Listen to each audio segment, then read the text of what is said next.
Buenos días, alumnos de cuarto y secundaria, bienvenidos a esta nueva clase, precisamente el tema número 13 de nuestra clase de educación religiosa. Para el día de hoy, pues, estoy proponiendo un tema que más de uno lo habrá vivenciado por su familia, por personas cercanas o incluso por la misma localidad donde se encuentra, ¿no? Cuando hablamos de la religiosidad popular, ¿no? Un pueblo de fe. Recuerden que cada pueblo, cada lugar, cada espacio, cada cultura tiene sus propios ritos, sus propias costumbres de cómo expresar su fe, ¿ya? Muchos, por ejemplo, en Arequipa tenemos la Virgen del Chapi, hacen su peregrinación, caminan no sé cuántos kilómetros y realmente el camino es bien pesadito, bien fuerte, pero llegan ahí por la fe que tiene. Muchos, el Cristo, por ejemplo, en Cusco también tiene, ¿cómo se llama? Ahí se me fue el nombre de este Cristo, o sea, esta figura de Cristo que está ahí, el Señor de Coyuriti se llama, ¿no? O sea, tienen que caminar nevados prácticamente para llegar ya congelados. Bueno, son experiencias que gracias a Dios he vivido y son bien fuertes realmente, pero es la forma como el pueblo expresa su fe, ¿no? Entonces, igual aquí en Puente Piedra tenemos varios patrones de distintos lugares. Acá por la zona donde yo vivo, por lo menos hay como 3 cruces que en determinados momentos que se celebran su festividad, la gente va, claro, lamentablemente con menos convocatoria como lo había o como era cuando yo era niño, pero aún sigue yendo, ¿no? Entonces, te pongo ahí como ejemplo el cuento de precisamente pues, algo que es bien común para nosotros y para distintos pueblos latinoamericanos, como es el Día de los Muertos, por ejemplo, se celebran de distintas formas y en muchos lugares incluso dejan comidita, dejan platos, dejan arreglos y todo, ¿no? Entonces le llevan banda y todo. Es propiamente la costumbre del lugar, ¿no? Entonces te cuento una anécdota que pasa ahí y cómo al final hay un mensaje de trasfondo. Entonces, luego de eso, obviamente te pongo unas preguntas como para que tú puedas desarrollar, por ejemplo, qué fiestas costumbristas conoces, que hayas escuchado o que hayas estado presente, ¿no? Cómo se celebra, el por qué se celebra, ¿no? Y también te pongo 3 preguntas para que puedas también meditarlas y resolverlas, obviamente, ¿ya? Un poco en el sentido de por qué la iglesia también apoya esto, porque es una forma de evangelizar, ¿no? Cada cultura se iba desarrollando desde sus inicios con una forma de creencia y es una forma de evangelizar siempre y cuando esté de acuerdo a lo que la iglesia propone como fe y no llegue a algunas desviaciones, que también vamos a verlo acá, cuáles podrían ser las desviaciones, ¿no? Entonces, ¿cuál debe ser nuestra actitud? A veces nosotros llegamos a un lugar, no, yo no soy del pueblo y por eso no actúo como tal, eso simplemente le falta respeto. Eso uno tiene que tener siempre presente. A veces nosotros no somos del lugar, no tenemos la fe en esas acciones, pero si no participas, por lo menos respétalo, ¿no? Yo, del lugar donde he ido, por ejemplo, he participado, ¿no? Que no era a veces mi costumbre, no era parte, no, pero he participado porque es una experiencia rica. Bueno, te decía, cuando fui a Arequipa, cuando fui a Cusco, cuando he estado en Abancay, cuando he estado también, por ejemplo, en Costa Rica, había la Virgen de Nuestra Señora de los Ángeles, también es una caminata pesada y al final el templo, hemos tenido que dormir incluso en la misma calle y todo, pero son experiencias que te enriquecen, ¿ya? Entonces, ahí te pongo un poco, también un ejemplo de un texto bíblico donde Jesús llora por su ciudad, por Jerusalén, y dice, por no haber reconocido a Dios, sufrirás y tal, fuera de la condena que él da y que previene, porque 70 años después de la era de Cristo, Jerusalén va a ser destruida, ¿no? Obviamente Jesús lo atribuye previamente a eso, a que no reconocen al Mesías, entonces va a tener que ser destruida, tener que pagar las consecuencias, etcétera. Pero el mismo hecho de llorar por esa ciudad, ¿qué demuestra? Demuestra un cariño, porque tú lloras cuando pierdes algo valioso, cuando vas a perder algo valioso, ¿no? Entonces, ese cariño que muestra obviamente va haciendo entender que también Jesús pues estaba inserto en una sociedad, en una cultura y quieras o no, por mal que se haga o por las malas acciones que pueda haber, igual hay un cariño y hay un apego a lo propio del lugar, ¿no? Si el mismo Dios lo hizo en su lugar del nacimiento, ¿cuánto más nosotros no debería ser igual? Entonces, la religiosidad popular, pues obviamente responde a eso, una forma de creer, una forma de expresar su fe, ¿ya? Y hay una formación religiosa desde un inicio, desde el inicio, desde cuando eres un infante, un niño, ¿ya? Tu propia familia, tus propios cercanos a ti están haciéndote creer, haciéndote crecer en una religiosidad propia de tu lugar. Ahora, que tú lo mantengas o lo pierdas, ya es decisión de cada uno cuando llega precisamente a la edad adulta, ¿ya? Por lo general, casi en muchos lugares solemos participar de estas actividades. En el colegio mismo, ¿cuántas veces no había la devoción al Niño Jesús, la devoción mariana, ¿ya? Entonces, por religiosidad popular se debe entender pues la forma como se expresa religiosamente un pueblo, un grupo determinado, ¿no? Y ahora, no se trata simplemente de expresiones religiosas, sino también de valores que hay de por medio, criterios, conductas, actitudes, todo lo que sale, lo que hacen del dogma propiamente de la festividad. Si es alguna advocación mariana, por ejemplo, tiene sus propias formas, sus propios ritos, ¿no? Y obviamente cada lugar, cada cultura va desarrollando eso de acuerdo a sus creencias, de acuerdo a su forma de ser. ¿Ya? Y de acuerdo a cómo se interpretan, etcétera, etcétera, etcétera. Hay posturas, hay situaciones, precisamente que cada grupo determinado va desarrollando en base a estas creencias, en base a esta fe popular, ¿no?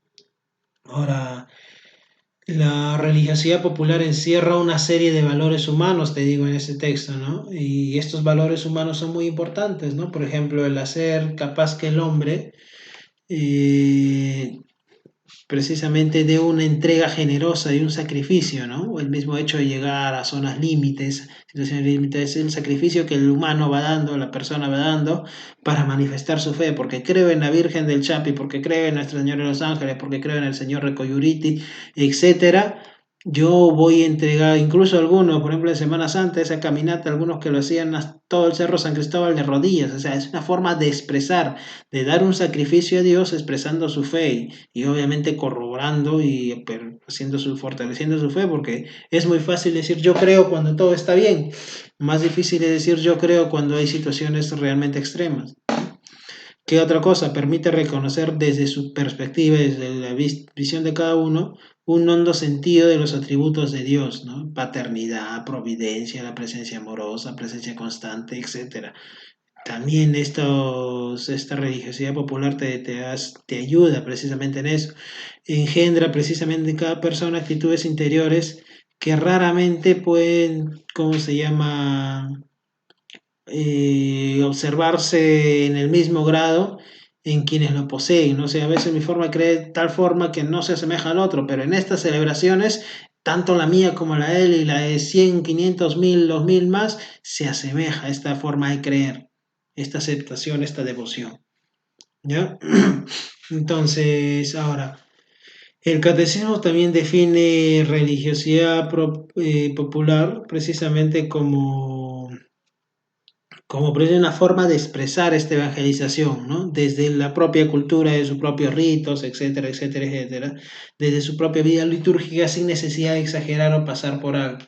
Ahora, pero ahí te digo, hay excepciones, o como lo llamo en el texto, hay expresiones en contra de esta religiosidad popular, o sea, hay situaciones que tú desvirtúas eso y puedes generar de esta religiosidad popular un conflicto mayor. ¿Como cuáles pueden ser estas situaciones? Por ejemplo, la idolatría, ¿no?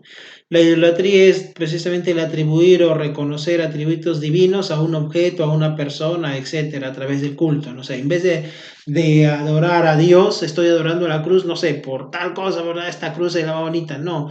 Recuerden que la cruz simplemente asemeja o te da la visión de algo, un símbolo, es un símbolo importante de el cristianismo, pero la cruz en sí no tiene los atributos, no es que esta cruz sea milagrosa, no que esta mesa, que esta silla, que este mouse es milagroso y no sé qué, y le voy dando atributos divinos a un objeto, o a un animal, o a una persona, etcétera, etcétera. Esa es una idolatría. Eso sí es desvirtuar la fe precisamente que se tiene en determinado pueblo, en determinado lugar, y desligarlo un poco, desunirlo un poco de lo que vendría a ser la fe católica, ¿no? La superstición igual, ¿no? Y no cruces bajo las escaleras, que el gato negro, que etcétera, etcétera, igual van desvirtuando, van quitando de contexto ese sentido religioso que la gente le da o que una cultura le da a algo. A partir de ahora tenemos que pasar por este arco, tenemos que pasar por esto, no sé, van dando valor a un objeto o algo material y le vas atribuyendo cosas divinas, cosas o poderes especiales, ¿no? Eh, de igual manera la adivinación, no todos los casos de astrología, el horóscopo, quiromancia, igual, van desvirtuando un poco esta religiosidad, esta creencia, ¿no? Yo creo en un Dios, pero voy creyendo en esto, en lo otro, que no sé qué, que me lean la carta, la hojita de coca, no sé, yo me leo el maíz, que los fierritos, hay un montón de eso que en muchos de los casos incluso hasta son estafas, pero bueno, de acuerdo a la creencia, la cultura también, no tendríamos que caer en eso, en desvirtuar algo, desvirtuar una acción, ponerle rasgos divinos, ¿no? Porque esta señora acertó una o dos veces, ya le doy atributos divinos incluso. La hechicería, ¿no? También. Y las prácticas de magia, de hechicería, mediante los que se pretenden domesticar potencias ocultas, etcétera, etcétera, etcétera. Eso que te entender, o sea, la iglesia no es que no reconoce, reconoce que hay obviamente un poder sobrenatural en lo que es la hechicería, pero también es una desvirtuación si a esto lo asemejas o esto lo practicas desde un punto de fe, desde un punto de vista religioso, o sea, son cosas muy distintas, incluso son cosas culturales, ¿no? De acuerdo a cada cultura, la hechicería ha estado presente, pero tú tienes que aprender a diferenciarlo y distinguirlo de lo que es la divinidad, de lo que es el sentimiento religioso, lo que son acciones o propias de ritos culturales, ¿no? Entonces, la fe de los pueblos precisamente son manifestaciones de religiosidad popular, ¿no? Que te ayudan a crecer en virtud, te ayudan a vivir en una piedad, en una forma religiosa más fuerte, que al mismo tiempo es aumentada por tus coetáneos, por tus cercanos, ¿no? Entonces, de ahí tenemos, por ejemplo, qué formas de manifestar la fe tenemos en distintas comunidades, por ejemplo, la devoción a los santos. Es una forma de manifestar esta fe, esta devoción popular, ¿no? A los distintos santos. Devoción, no adoración, entiendan la diferencia. El saber que transmitió a Dios, que ha sido un instrumento, etcétera, etcétera. La devoción a la Virgen María, igual, recuerda, devoción. María no es una diosa, no está a nivel da estos atributos de divinidad, ¿no? Simplemente son atributos personales, atributos humanos maxificados, ¿no? Maximizados, perdón, ¿ya? Eh, Precisamente la figura de María son de la perfección de los atributos humanos, no tiene nada que ver con atributos divinos. No se dejen engañar. Las hermandades y cofradías, la cofradía del Señor de los Milagros, de tal, o sea, son un círculo cerrado, entre comillas, pero que transmiten esa vivencia de fe, ¿no? Yo estoy ahí, estoy siempre constante todos los años, todos los meses, ¿por qué? Porque vivo de acuerdo a una fe y un estilo de vida, y no es que esté idolatrando o cómo se llama, creando supersticiones dentro de esa cofradía, sino es que en base a mi fe a Cristo, en base a mi fe a Dios, participo de esta hermandad, de esta cofradía. Igual que las romerías, ¿no? Es un recorrido, es un camino, una llegada que tengo que hacer, tengo que ir, pero con un objetivo siempre teniendo la vista en Dios. Entonces, esas son manifestaciones presentes de religiosidad popular. ¿Qué te pido yo como tarea? Que elabores un mapa semántico, pues con las principales manifestaciones de la religiosidad popular y y las expresiones contrarias a ella, ¿no? Lo que también se opone a eso. ¿Ya? Es simplemente hacer un mapa semántico, un esquema de estas manifestaciones religiosas y lo opuesto a ello. ¿Sí? Muy bien, muchachos, ya saben, tienen 2 días para realizarlo. Hay preguntas iniciales que también tienen que hacer y me lo envían, ya saben, al correo que aparece en su defecto, al WhatsApp, indicando igual todos sus datos, todos los datos bien completos, incluyendo grado, sección, número del curso y el número de tema, ¿sí? Que es el tema 3 en este caso. Muy bien, muchachos, eso sería todo. Muchachos, cuídense bastante. Nos estamos viendo en la otra clase.